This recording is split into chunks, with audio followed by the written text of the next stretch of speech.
Good morning everyone. I'm Miss Anju and I'll be taking your sociology. So sociology has two books. One is Understanding Society and other is Introducing Sociology. So this is the book we'll be starting with. So in this book there are only 4 chapters which we have to study. The syllabus is very small, only 4 chapters which we have to study. So we'll start with the first chapter. First chapter is talking about introducing sociology. As the book says, introducing sociology, the first chapter explains us what is sociology, what is the scope of sociology. So let's get started. Now I'll give you an example. Like after 10th standard, many people, your family, friends, many people must have told you, an individual, like a child is told, like you can see out here, a child, he's told study hard, otherwise you'll not do well in life. People are told take this subject, take science, it's for your good, boys should only take science, or you'll get better job opportunities. Science, you're given this option of taking subject so that you get better job. That's how a person is told to choose a subject. Third is, if you're a boy, you're expected not to take home science, or you're expected not to take painting or something like that, because in our society people have different thoughts, different types of societies now. So many people also suggest you that you come from a middle class family, take a subject which will fetch you a job, take a career accordingly, choose a subject accordingly. So what is all this? Like, individuals are telling you study hard, take subject according to the job, or you're a boy so you should take subject according to your gender, or family is pressurizing you. You have to see the family, your gender, your individual background, social background, economic background. So what is all this together called? That is all called social factors.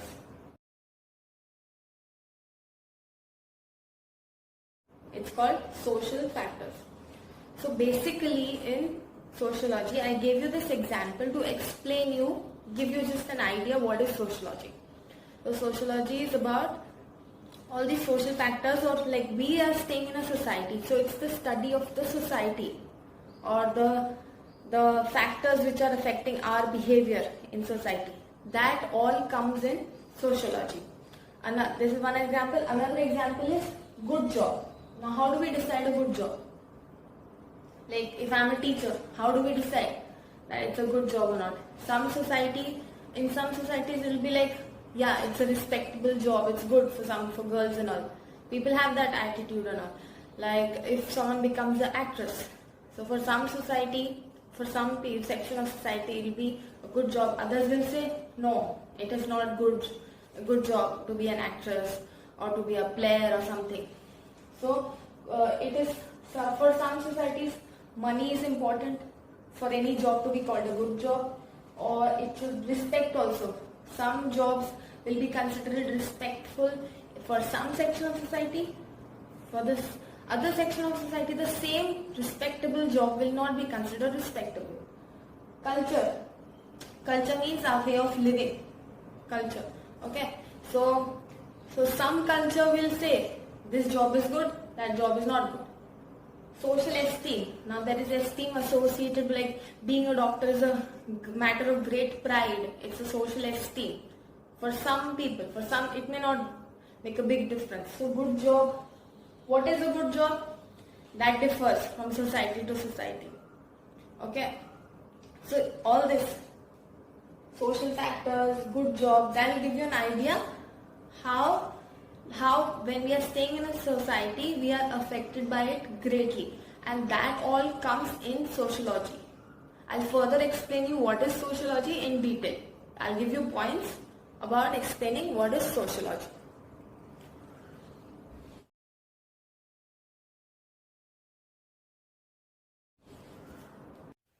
Okay, so continuing with explaining what is sociology, let's continue. Sociology is the study of human social life, groups, societies, Functioning of human society. Let me just tell you in easy language. See, if you study sociology in 11th, 12th, what will be coming? At the end of the video, I'll show you a clipping also in which all the things you'll be studying in sociology will be there. But let me just tell you right now. So if you're taking up sociology, it will comprise of the study of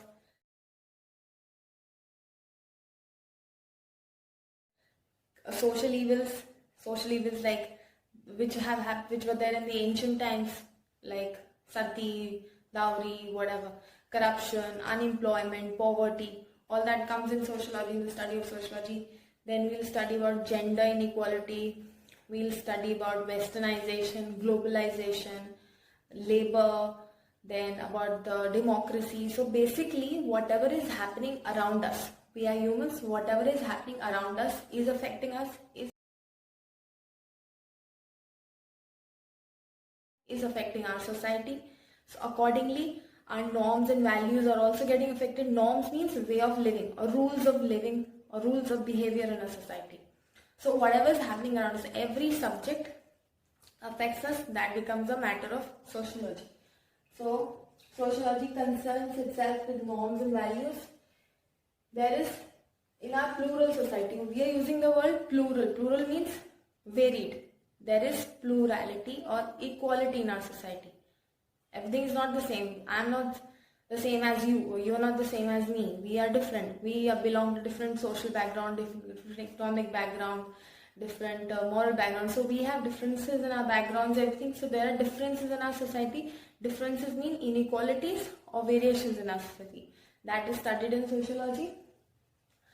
There are many sociologists who have contributed to the discipline of sociology, but one person, Auguste Comte, see the name, Auguste Comte, he is a French. He is considered the father of sociology. Again, you can see, sociology is a social science founded by Auguste Comte that studies society, relationships between people. Culture also is a very important part of the matter of sociology. Social order, social change, and so on. Sociology considers itself a science. Many people consider itself a science. So they consider sociology a science because the sociologists who are doing research in the field of sociology, they do not come to conclusion like that. They are coming to a conclusion after a lot of observation, after data analysis, interpretation. That is why we can say sociology is a type of a science too, to some extent. I'll explain you the sociologists. They have spoken about two things: common sense explanation and the sociological explanation with examples. I told you sociology discipline considers itself a science. It considers itself a science because for the reason that the sociologists who are doing research or come to any conclusion, they have not come to a conclusion like that. They've come to a conclusion after a lot of observation, scientific investigation, data interpretation.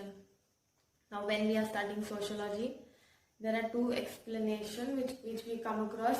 One is naturalistic explanation or common sense, and the next is sociological explanation. Now the difference between naturalistic explanation and sociological is, see, naturalistic explanation, it's clear from the word itself. Natural will be like, it doesn't make any much sense. We just give the answer. Okay? Like it's based on natural effects. Like if here we've taken an example of poverty, which is also there in the book. So why is poverty there in a society? According to naturalist explanation, we'll just give it like that, based on our common sense. It'll be because people are afraid to work, so there is poverty prevalent in our society. But if we have to give a sociological explanation, we will say poverty is there because of inequality prevalent in our society, because of social inequality, because of difference in the access to social resources. There is social inequality. So naturalistic explanation. This is based on sociological explanation. Sociological, okay. This is narrower, means we don't think much. We just give the answer just using our common sense in a few time, just a time, a little time.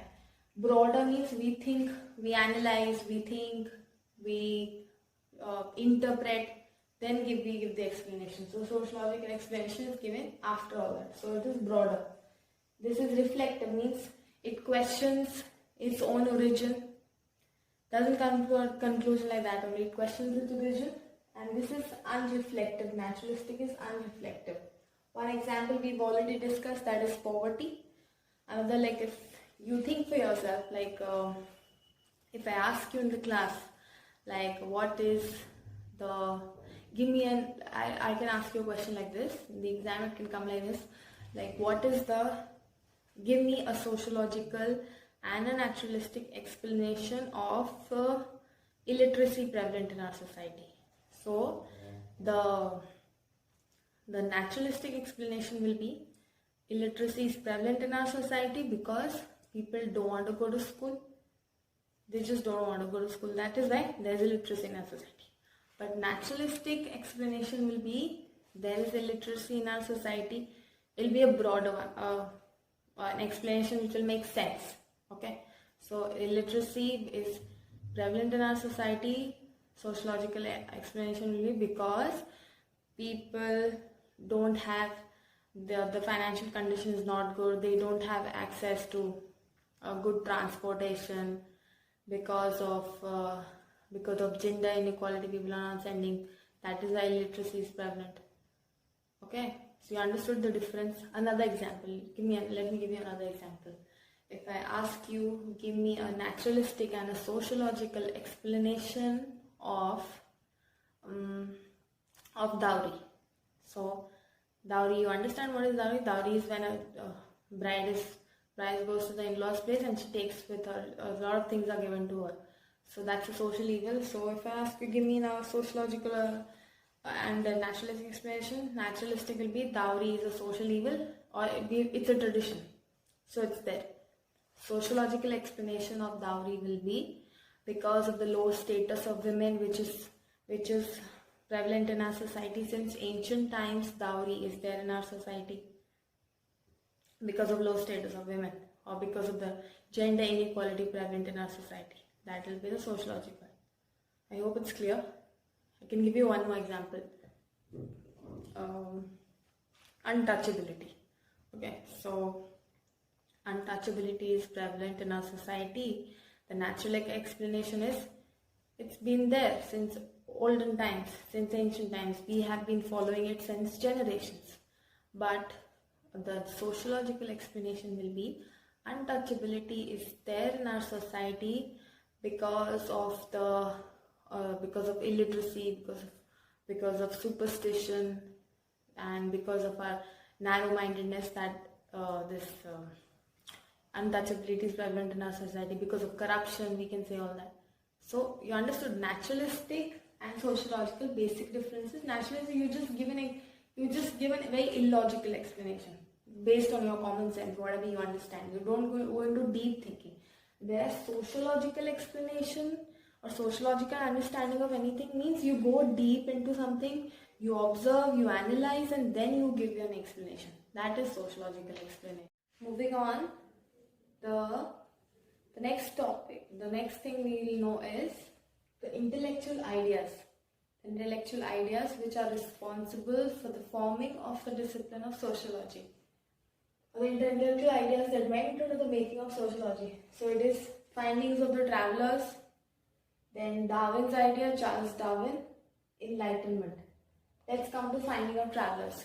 Now travelers in the ancient times, they traveled and all, so they were a very good source of information, and because of them, their experience, their information, that also helped in the formation of the subject of sociology. Like they said that travelers, with the information provided by the travelers, it was known that society has developed or has grown. Earlier it was primitive, now it has moved on to be modern. Like the primitive society was that of hunter-gatherers, of agriculturalists and pastoralists. All these people, they are primitive society. So that society was small.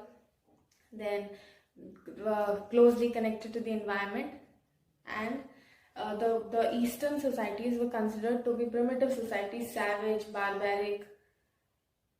Then from the primitive society, the society has grown into being a modern society. The modern society are industrial society. Industrial societies are more advanced, larger, no close connection between people.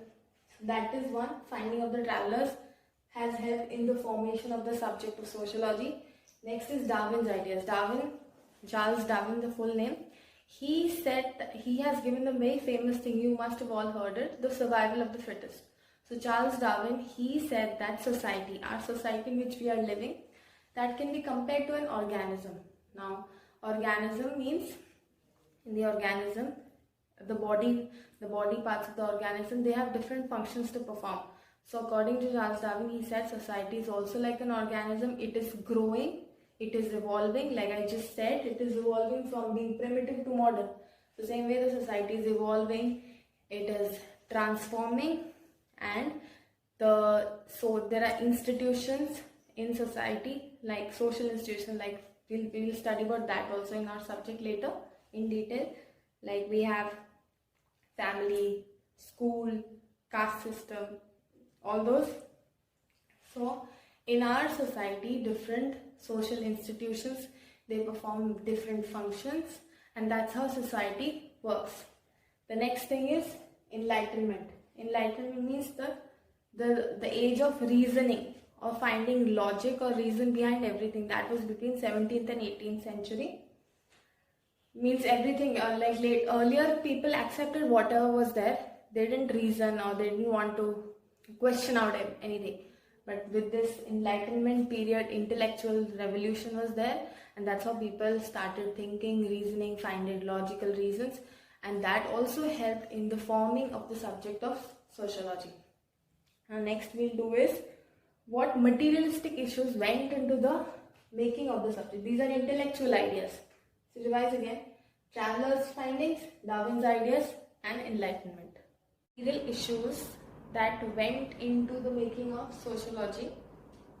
See, so actually this is the first chapter, so there is a lot of introduction of sociology. This is a book's name is on interest, so just in detail. Later on a lot of things will come. First, don't get bored, okay? So the thing is, the material issues that went into the making of sociology. That is Industrial Revolution. Now Industrial Revolution means, see, earlier our society, the world society also if you say, it wasn't very advanced or industrialized or modern. It was primitive, traditional. Later on with the Industrial Revolution, a lot of changes were brought in our society, okay? Even the world society if you talk about. So the main driving force behind the Industrial Revolution was capitalism. It's an economic system. Capitalism is an economic system. The basis of that is to get maximum profit, privatization. So Industrial Revolution started in England, and because of this Industrial Revolution and the force behind Industrial Revolution was capitalism. It started in England. There were a lot of changes which were brought about in society. Now any change in society, anything happening in society is a part of sociology. So we will of course study about it then. So to study how far the impact of Industrial Revolution is there, we'll do a comparison. See, before industrialization, how the society was there, and after. So before industrialization, society was small, people were mainly engaged in primary activities. Primary activities related to nature like agriculture, hunting, gathering, pastoralism, all that. After industrialization, people started working in the industries and factories. They started moving to the towns. Cities expanded after Industrial Revolution. They started growing. There was pollution increased. There were a lot of soot, grime, pollution, in the congestion in the urban centers. Before industrialization, society was small. After industrialization, society was big. Before industrialization, people were closely connected. After the connections expanded, broadened. There was a gap between them. Then after industrialization, there were many more changes. There was division of labor. Everything was automatic, mechanized. introduction of clock was there, calendar. Now money was, the time was not passed away, it was spent wisely. So there was clock, everything was done according to a clock, according to a schedule. So all these are changes which were brought about in the society after Industrial Revolution, which began in England. So this also became a major contributor towards the formation of sociology as a discipline. Okay, coming to so today I told you what is sociology. Now this is the last part of the chapter, the first chapter of the book. We already finished it. So first chapter, see, the last part talks about the growth of sociology. Now when we are studying about sociology as a subject, we are also studying, like we study about the European society also, or we also talk about Europe. Why? Because India, we all know India was a part of the British colony, so our past is closely connected with the past of England. That is why whatever was happening in UK did affect our Indian society, so that's why it becomes necessary to study about the growth of sociology in Europe. And industrialization and urbanization. Industrialization is growth of cities, urbanization is growth of, industrialization goes of industries and urbanization is growth of cities. This is cities, this is industry. So when these two processes were there in the 18th and 19th century, mainly in Europe, these two helped in the growth and development of geography as a discipline. Now, in the following image, I'll tell you about sociology is closely connected to all other disciplines of social science, like it's connected to political science, economics, history, psychology.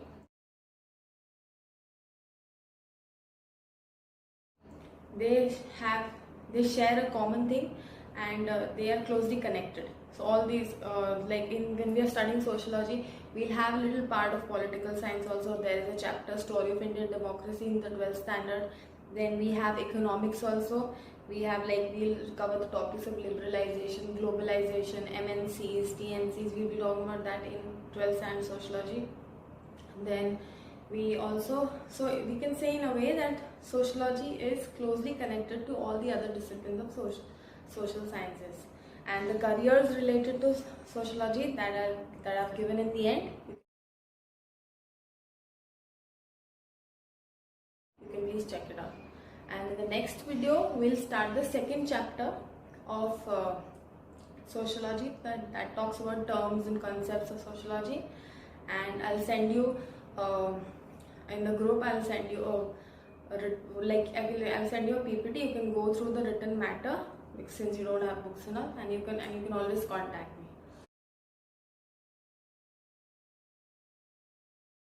Hope you liked it. Thank you.